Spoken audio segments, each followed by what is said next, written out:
ला हौल वला कुव्वता इल्ला बिल्लाहि समीउल अलीम औज़ु बिल्लाहि मिनश शैतानिर रजीम बिस्मिल्लाहिर रहमानिर रहीम। सामीन अस्सलामु अलैकुम व रहमतुल्लाहि व बरकातुहू। आज इस बसीरत नेटवर्क के स्टूडियो में हम मौजूद हैं एक बाअमल आलिम, एक बाअमल मुफक्किर और एक ऐसा थिंक टैंक जो हमारे लिए इल्म का ज़ख़ीरा है। और उनके ये ना ही सिर्फ़ और सिर्फ़ शियत के ही लेवल तक महदूद है, बल्कि इनकी इमेज एक ऐसी इमेज है जो कि हर लेवल पे, हर कास्ट, हर क्रीड, हर मज़हब का आदमी इन्हें सुनना, इनकी बातों को एनालाइज़ करना, इनकी बातों को समझना चाहता है। और इस लेवल का अगर मुफक्किर हम जैसे छोटे लोगों को मिल जाता है, तो हम लोग थोड़ा बहुत इल्म लेने की और दुनिया को और गौर से और बेहतर तरीक़े से समझने की कोशिश करते हैं। तो मौलाना साहब, आपकी खिदमत में सलाम अर्ज़ करता हूँ और आपके आमद पर जौनपुर के बहुत तशक्कुर, ममनून हूँ। बहुत शुक्रिया सबसे पहले कि आपकी इनकिसारी ख़ुद इस बात की दलील है कि आप को खुदा ने इल्म और फ़हम और फ़रासत के साथ साथ वो इनकिसार बख्शा है कि जो बहुत कम लोगों को मिला करता है। आपका एक इल्मी घराना है। आप के वालिद हिंदुस्तान नहीं बल्कि दुनिया के उन उलमा में से हैं जिन्होंने अपनी ज़िंदगी के हर एक लम्हात में दीन के चिराग को जलाने और जहाँ दीन के चिराग को अपने फ़ायदे के लिए इस्तेमाल किया जा रहा है, वहाँ एहतजाज और इनकलाब तक की सदा बुलंद करने का काम किया है। आप एक अच्छे घराने, एक अच्छी सोच, एक अच्छी ज़हनियत के नुमाइंदे हैं। बहुत शुक्रिया, आपने अपने स्टूडियो में हमें बुलाया और हमें वक्त दिया। और आपके देखने वाले सभी लोगों को, चूँकि नाम ही बसीरत है, तो ज़ाहिर सी बात है 140 करोड़ के मुल्क में सभी तो इंसान नहीं है, सब आदमी हैं।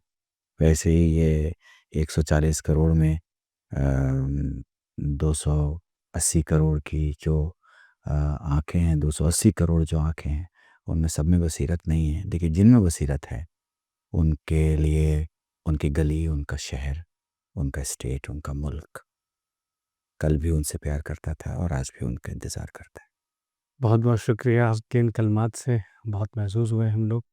और सबसे पहला सवाल जो मैं आपसे जानना चाहता हूँ मौलाना साहब, वो ये है कि जहाँ पर पूरे आलमी हिंदुस्तान और पूरे इस वर्ल्ड लेवल पर जो चीज़ कैमरे से देखी गई और समझने की कोशिश अपने सेंस ऑफ माइंड के लेवल पर, जिसकी जितनी समझ थी उस लेवल पे समझ रहा था, लेकिन आप उस वक्त उस ज़मीन पे थे जिसे ईरान कहते हैं।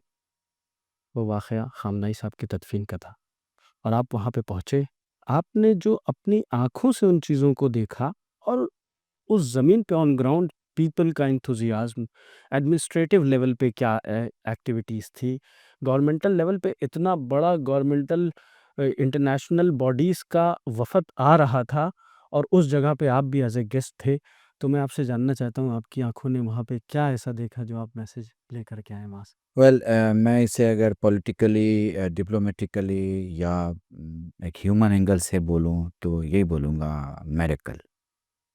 मिरेकल था, जादू था, मौजज़ा था। जो था वो इट्स नॉट ईज़िली एक्सप्लेन। अ, मजबूर हो जाएगा आदमी ये कहने के लिए कि हम आउट ऑफ द वर्ड्स, हमारे पास अल्फाज नहीं है कि हम एक्सप्रेस कर सकें। देखिए क्या होता है कि पूरी दुनिया एक 70-30 के फार्मूले पे चलती है कि ठीक है, 70% आपके पास कुछ है, 30% आपके पास कुछ नहीं है। तो आप उस 30% की भरपाई करने की कोशिश करते हैं, बिकॉज़ 70% आपके पास होता है। ऑर्डर भी ऐसे ही चलता है, लॉ एंड ऑर्डर भी ऐसे ही चलता है, टैक्सेशन भी ऐसे ही चलता है, जीएसटीज़ भी ऐसे ही चलते हैं, रेवेन्यू भी ऐसे ही चलता है। मुल्क में 3 महीने के जो टैक्सेशन कलेक्शन है, वो भी ऐसे ही चलता है। सो 70-30 में उमूमी तौर पर कभी ये देखा गया कि 70 थोड़ा घटता है तो आप देखते हैं कि रेट बढ़ने लगती है। लोगों के यहाँ नए-नए कागज़ जाने लगते हैं और वो 70 को कवर नहीं करने की कोशिश करते हैं, 100 तो कोई कवर नहीं कर पाता। लेकिन मैंने ये देखा कि ईरान में सब कुछ 100% था। यानी अगर जुनून हमने देखा तो 100% देखा, शिरकत देखी तो 100% देखी, दौड़ते हुए लोग देखे तो 100%। बिलीव मी, 12 किलोमीटर तक सर ही सर। हाँ। आप ये देखिए कि मतलब किसी भी एडमिनिस्ट्रेशन के लिए मुश्किल है कि आई हुई भीड़ को वापस भेजना, जबकि वो भीड़ उसकी बुलाई हुई ना हो। It's not easy. और सारा गांव खाली हो गया, गांव के लोग आए, शहर के लोगों ने मुझे नहीं लगता शायद सर्टेन परसेंटेज जो कि शिया ना हो, मुस्लिम ना हो, नॉन मुस्लिम हो, शायद वो कहीं घूमने चले गए हों। अदरवाइज़ जहाँ तक मेरी मालूमात है वो ये है कि वो एक 100% का रेशियो था जो भाग रहा था। अब मैं इसे कैसे देखता हूँ? मैं इसे शहादत की कामयाबी देखता हूँ। अल्लाह मोज़िज़े 2 हालतों में देता है।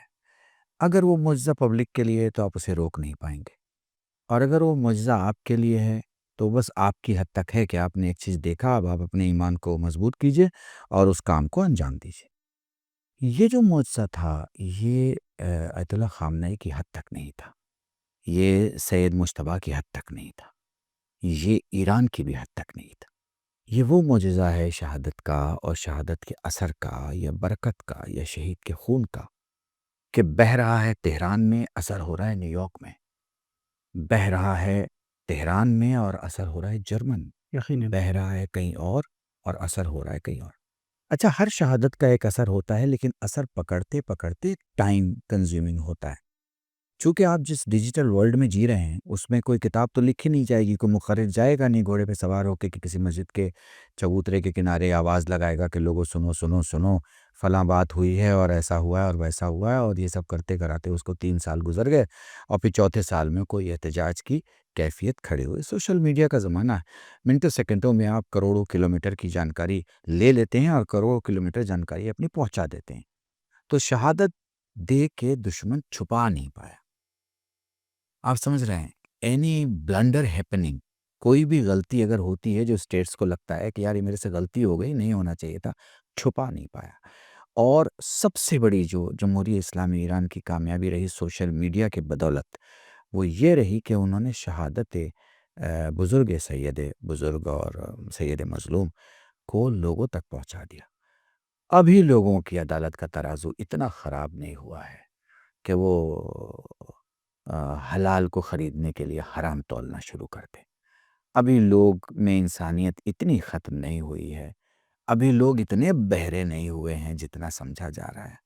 सो ईरान को जो इस वक़्त इंसानों के दरमियान सबसे बड़ी माइलेज मिल रही है, वो ये मिल रही है कि वो कम्युनिटीज़ जो गोरी हैं, वो कम्युनिटीज़ जो क्रिश्चियंस हैं, नॉन मुस्लिम्स हैं, उनको ये लगा कि एक गलती हमसे हो गई, एक एक नमाज़ थी जो हमें अदा करना थी वो क़ज़ा हो गई और वो हमारी तरफ से ईरान ने पढ़ी है।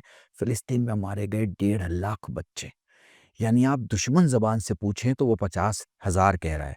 तो 50,000 जब छुपाने वाला बोल रहा है, तो हकीकत में कितनी होगी? तो 1.5 लाख गर्दनों, और उन 1.5 लाख को अगर आप जोड़ लें 5 लोगों के साथ कि 2 बहन, 1 भाई, 2 माँ-बाप, तो आप अंदाज़ लगाइए कि ये कितनी आबादी हो जाती है। 7.5 7.5 मिलियन जी। आप अंदाज़ लगा सकते हैं।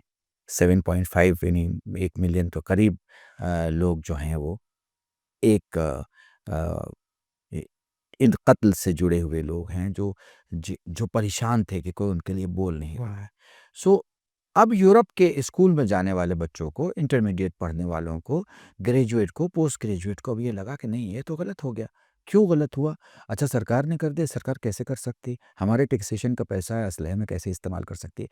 तो एक एक होता है एहतिजाज होना, एक होता है एहतिजाज होने की फ़िक्र आ जाना।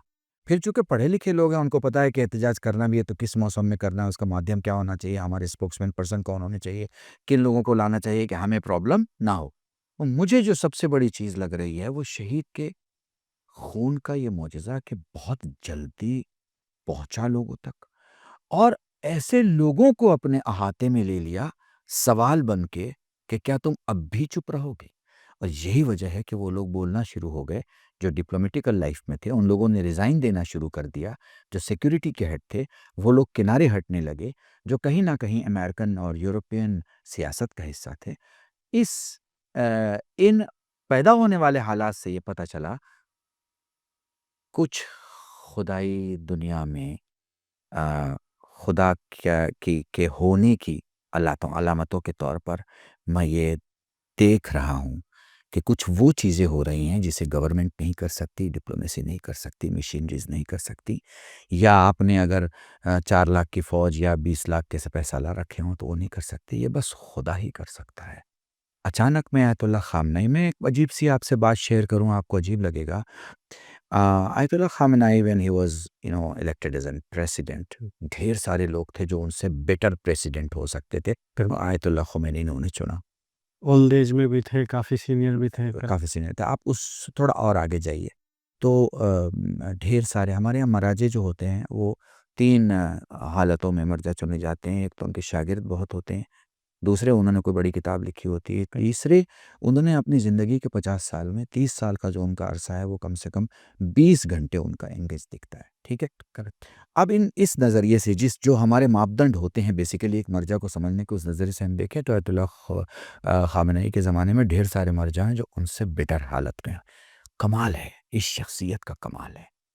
अपने ज़माने में ख़तीबों में सबसे अच्छा ख़तीब साबित, अपने ज़माने में सियासतमदारों में सबसे अच्छा सियासतमदार, रहबरियत में सबसे अच्छा रहबर और मराजे में सबसे अच्छा मर्जा। आलमियत का कभी दावा उन्होंने किया नहीं और कब उनके चाहने वाले मानने वाले या उन्हें मुल्क ने कभी आलमियत का दावा नहीं किया, ठीक है? जी। अब ये मैं ये मानता हूँ पर्सनली कि इसलिए नहीं कि उनके पास फ़ौज थी, इसलिए नहीं कि उनके पास आईआरजीसी थी, इसलिए नहीं कि उनके पास ईरान का ज़मीन व आसमान था, इसलिए ये सब कुछ प्लस प्लस प्लस नज़र आ रहा है या हो रहा है।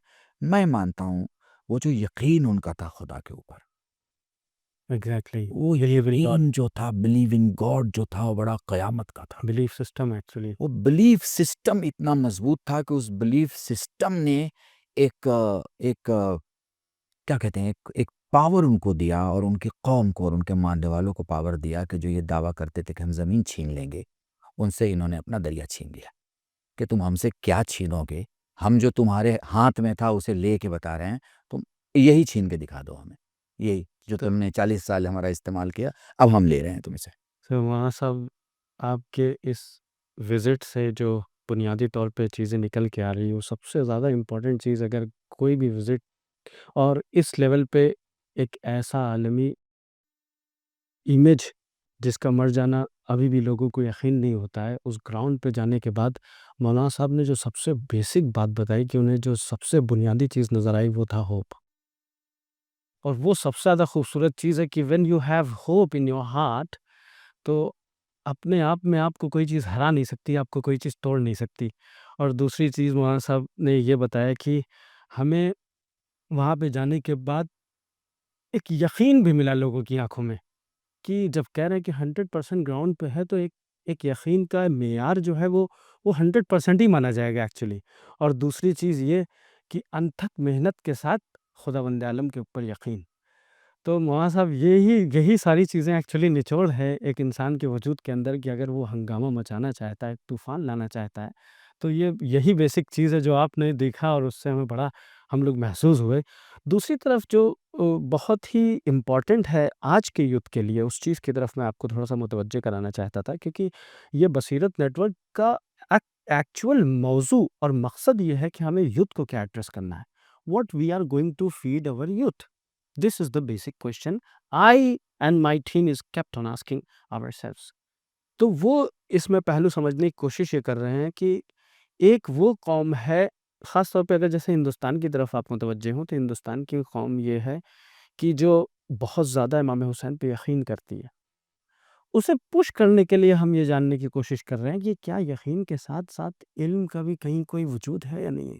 क्यों? क्योंकि ये वो कौम है जिसने इतनी बड़ी इस्तेमारी इस्तिकबारी ताकत को गिराया ही है, तो अपने आईक्यू रैंक 4 से हराया है।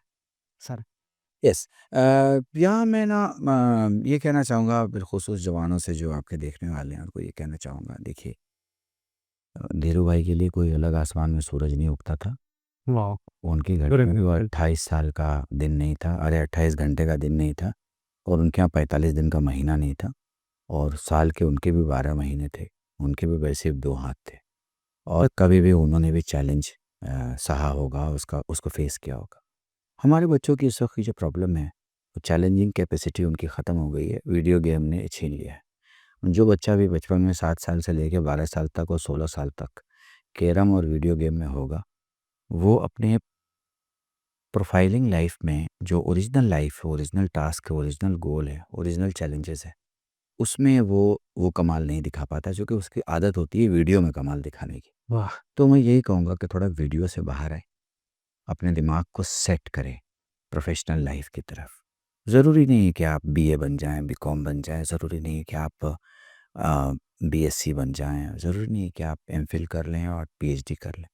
सवाल ये है कि आप as it is where it is एक बिज़नेस का वो है कॉल है हुँ, कि भाई हमारे पास स्क्रैप है। अच्छा ठीक है, क्या प्राइस है? बोले भाई $80 है फॉर एग्ज़ाम्पल। हुँ, अच्छा तो क्या है? बोले नहीं भाई हम कोई ज़्यादा जानकारी नहीं देंगे, as it is where it is.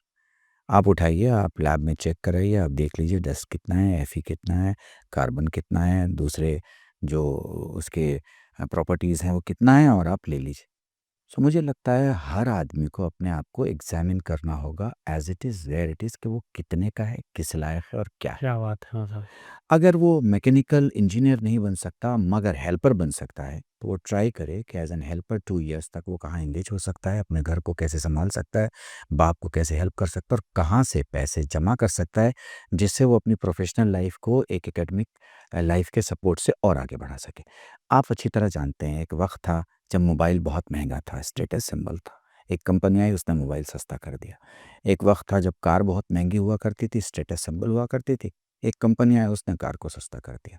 अब एआई ने क्या किया है कि एआई ने इल्म को सस्ता कर दिया है।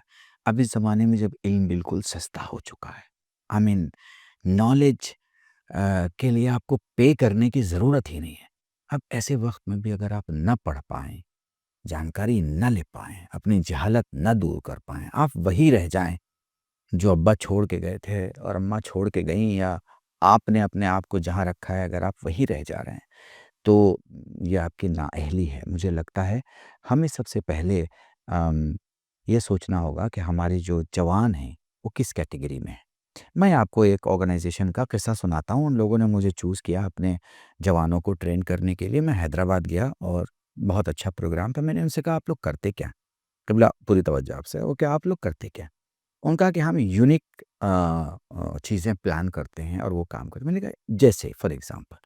तो उन्होंने कहा कि जैसे एक बच्चा माँ के पेट में है।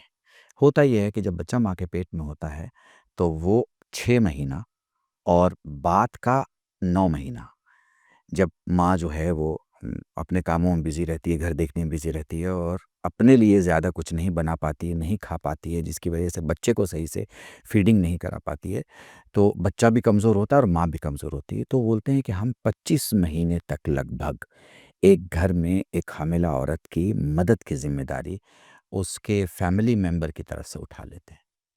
आप थिंकिंग देखिए ब्रिलियंट। उनकी। आप देखिए कितना माइक्रो लेवल पे जाके बुनियादी तौर पे वो काम कर रहे हैं कि उस औरत को कि जो कि माँ बनने वाली है, उसकी तमाम तर दवाएँ, तमाम तर विटामिन, तमाम तर खाना, फ्रूट्स, एनर्जीज़ जो उसको चाहिए मेडिकल प्रिस्क्रिप्शन जो भी उसको दिया गया है उसके ज़रिए उसको शुरू से तैयार करना, और जब वो अपने एक हक़ मादरी अदा कर रही है और वहाँ पे उसको ज़रूरत है कि उसको ज़्यादा से ज़्यादा चीज़ें दी जाएँ, ऐसी जगह पर ख़ास तौर से वो लोग काम कर रहे हैं। और मैंने उनसे नंबर्स पूछे तो नंबर सुन के थाउजेंड्स में थे। तो मैं तहज्जुब किया कि वाक़ई ये लोग काम कर रहे हैं। तो अब क्या होगा देखिए, मैं अकेला बैठ के पूरी कौम के लिए काम नहीं कर सकता हूँ, आप अकेले बैठ के पूरी कौम के लिए काम नहीं कर सकते। एग्ज़ैक्टली। चाँद सारा शहर नहीं देखता, यस, मालूमात चाँद की पहुँचाई जाती है। करेक्ट। फिर 10वीं, 12वीं, 14वीं, 8वीं, 9वीं कोई ना कोई चलते-फिरते चाँद देख लेता है।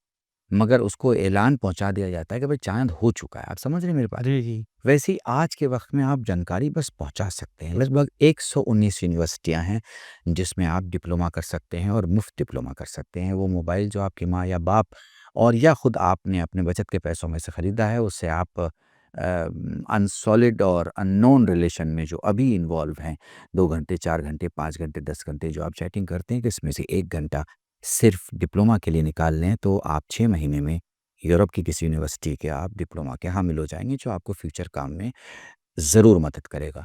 दूसरी चीज़, अपने वक़्त का सही इस्तेमाल करें। एडवाइज़र, करियर काउंसिल से राब्ता करके ये बताएँ कि आप कहाँ हैं और यहाँ से आप जब छलांग लगाएँ तो क्या लगा सकते हैं, या यहाँ से आप कुछ करना चाहें तो क्या कर सकते हैं। मुझे ये लगता है कि बसीरत के प्लेटफ़ॉर्म पे आप राब्ते में भी रहें, और आपको यहाँ से बताया भी जा सकता है आपकी प्रोफ़ाइल की बेसिस ज़रूर पे इंशाल्लाह। कि वर्ल्ड में किस डेफ़िनेटली। कोने से आपको क्या मदद की जा सकती है। मदद सिर्फ़ पैसों की नहीं होती है। एग्ज़ैक्टली। मदद सिर्फ़ बिल्स के ट्रांसफ़र की नहीं होती है, फंड्स की नहीं होती। मदद इन्फॉर्मेशन की भी होती है। एग्ज़ैक्टली। मुझे यहाँ से इस वक्त दिल्ली जाना है, मेरी ये भी मदद अगर कोई कर दे कि बता दे कि एक फ़्लाइट लेट हो गई है और 4 घंटा लेट चल रही है और वो बनारस मिलने वाली है आपको 3 घंटे के बाद, ये भी एक बहुत बड़ी मदद होती है। Information is the next world. Exactly. ये दुनिया की दूसरे नंबर की चीज़ नेक्स्ट वर्ल्ड में होने वाली है, उसका नाम है इन्फॉर्मेशन, जिसे आप डेटा कहते हैं। डेटा क्या है? इन्फॉर्मेशन है, इसके अलावा कुछ नहीं है। सो मुझे ऐसा लगता है कि ज़्यादातर बच्चों को जो वो हैं, 12वीं क्लास में हैं, तो अगले 6 साल के लिए खुद को एंगेज करने का प्रोग्राम ना करें। अपनी नस्ल में वो सोचे कि भाई मैंने 12 तक पढ़ा, कुछ डिप्लोमा मैंने कर लिया, मैं अपने बच्चे को पढ़ाऊँगा। ये अहद अगर वो करके आगे बढ़ेंगे, तो इंशाल्लाह यहाँ भी कामयाब रहेंगे और वहाँ भी कामयाब। Very good. और जो भी नाज़रीन हज़रात यूथ जो देख रहे हैं, वो इस चीज़ को गहराई से समझने की कोशिश कर रहे हैं कि इल्म कितना इम्पोर्टेंट है। और मैं आपको बात करते हुए देख रहा था कि आप कितना ज़्यादा बीच-बीच में इमोशनल भी हो जा रहे थे, क्योंकि आप उस वज़न को महसूस कर रहे थे कि इल्म ही actually at the end of the day वही चीज़ है जो हर चीज़ का सॉल्यूशन है, हर चीज़ का बिल्कुल, रेज़ोल्यूशन बिल्कुल, और डेवलपमेंट की एलिमेंट है। बिल्कुल, अगर ये ना हो तो आप किसी भी एंगल पे बगल के अपने बगल के मुल्क के आदमी से नहीं लड़ सकते, बिल इस्तेमारी इस्तकबारी तो बहुत दूर की बात है। बिल्कुल, क्यों? क्योंकि they were the people who are having most of the Nobel prizes yes, in the world. या आपकी जंग उनसे है। तो अब मैं ये तो हो गया युद्ध को एड्रेस, उसके बाद जो मैं आपको मुतवज्जे करना चाहता था और आपसे थोड़ा-सा रोशनी लेना चाहता था, वो ये था कि अब थोड़ा-सा वर्ल्ड ऑर्डर के बारे में डिस्कस कर लेते हैं कि जैसे एक वर्ल्ड ऑर्डर जिसका ख़ात्मा 1945 में 1945 में वर्ल्ड वॉर 2 के दौरान हुआ और उस जगह पर अमेरिकन हेजेमोनी उरूज पर आई और उन्होंने एक नारा दिया कि we are the one who is actually नंबरो उनो।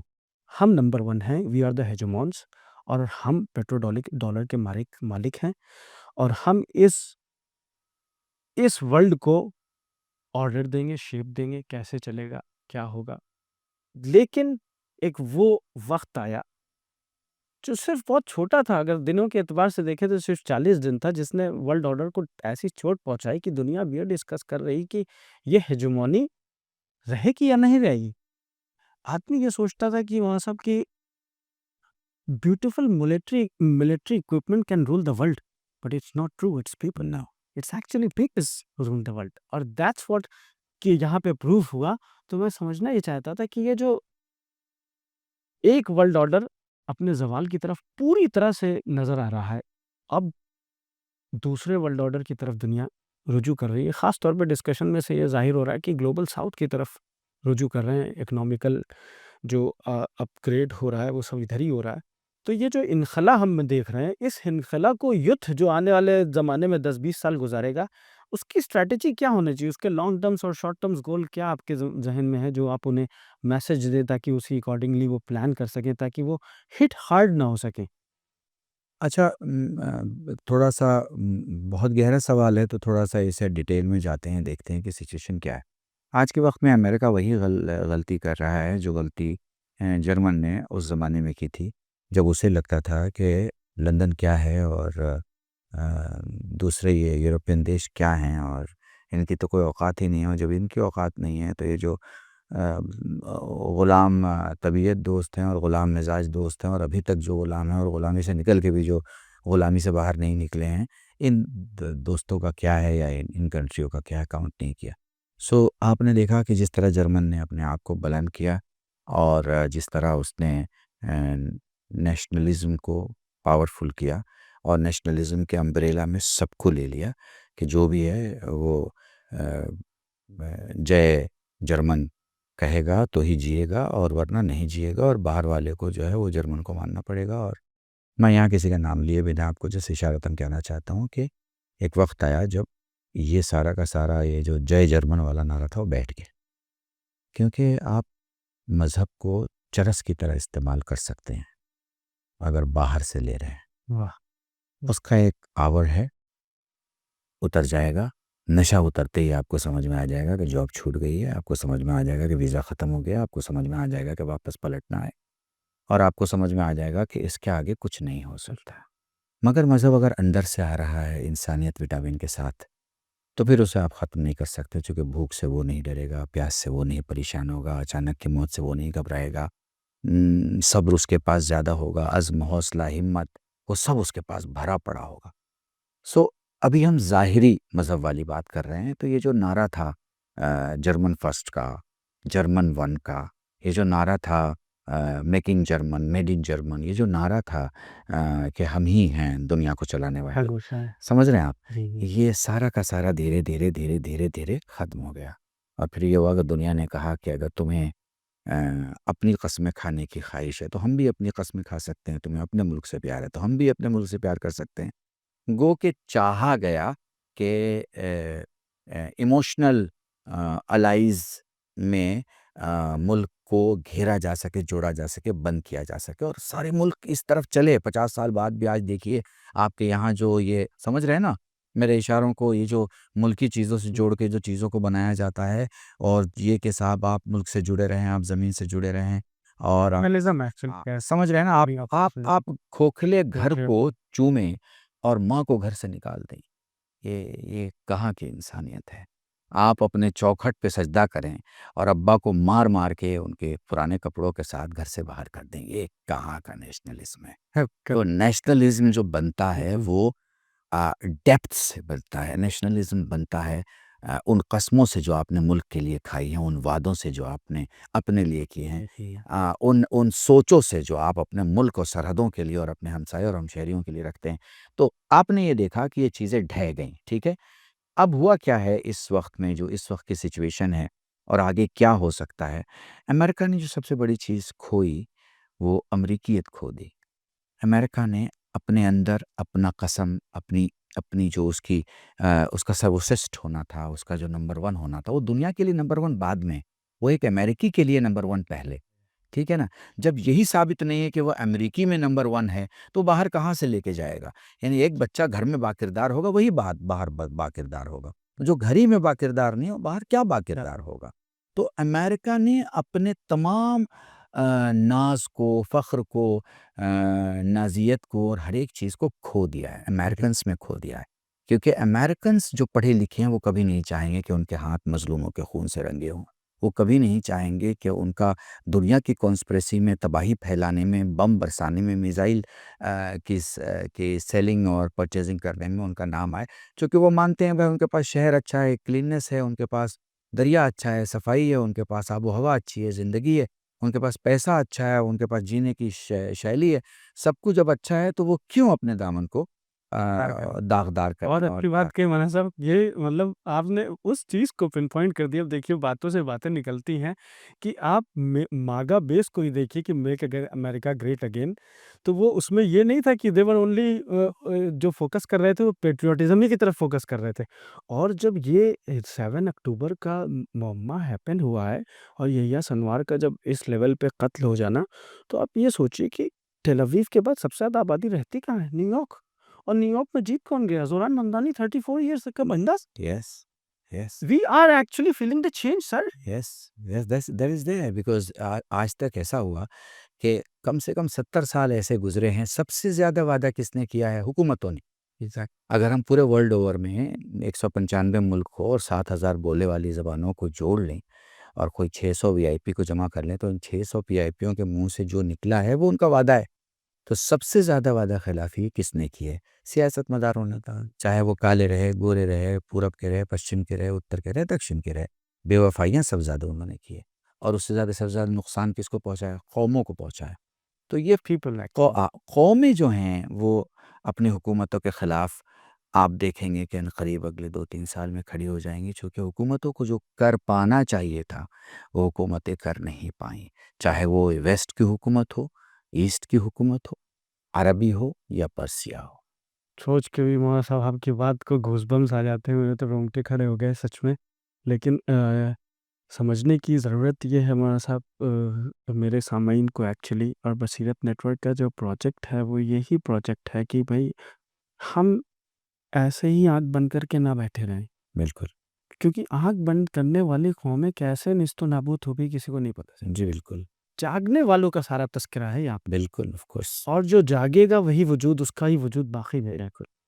तो आखिरी में मौलाना साहब बस ये आखिरी सवाल है और आपको मैं ज़्यादा और परेशान नहीं करूँगा क्योंकि you have to take a flight. और बहुत-बहुत शुक्रिया आपकी आपने अपना कीमती वक़्त हम जैसे बहुत सी छोटे ज़मीन से गए उस लेवल के लोगों को दिया।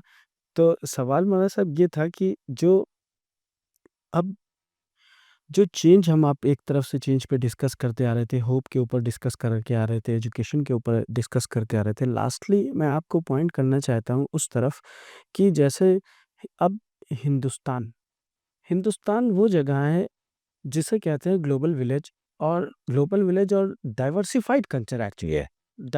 डाइवर्सिटी की ही इस मुल्क के का वजूद है जिसने इसे 4, 5, 6, 7, 8, 9, 10 हज़ार साल तक ज़िंदा रखा।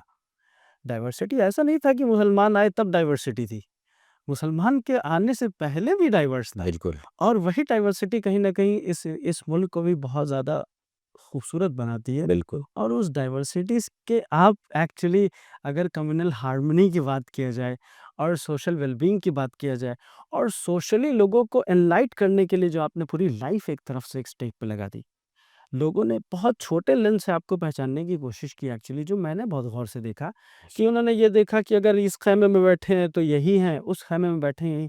लेकिन आलमी और आफ़ाक़ी जो आपका एक किरदार रहा, जो एक फ़िक्र रही, उस फ़िक्र को हम जैसे यूथ जो थोड़ा बहुत ट्रैवल किया, वर्ल्ड देखा, दुनिया को देखा, 9 साल यूएई में रहे, दुबई में रहे, तो उस लेंस से जब मैंने चीज़ों को देखा, तो मैंने कहा इट्स नॉट ईज़ी जो आपने रोड एक्चुअली ली, जो आपने रास्ते अपने पकड़े और उस जो कम्युनल हार्मनी और पीस की बात है, उसको ज़रा-सा 2 लफ्ज़ में आप अपने बयान कर देते और ये कितना ज़रूरी है इसे भी बयान करें?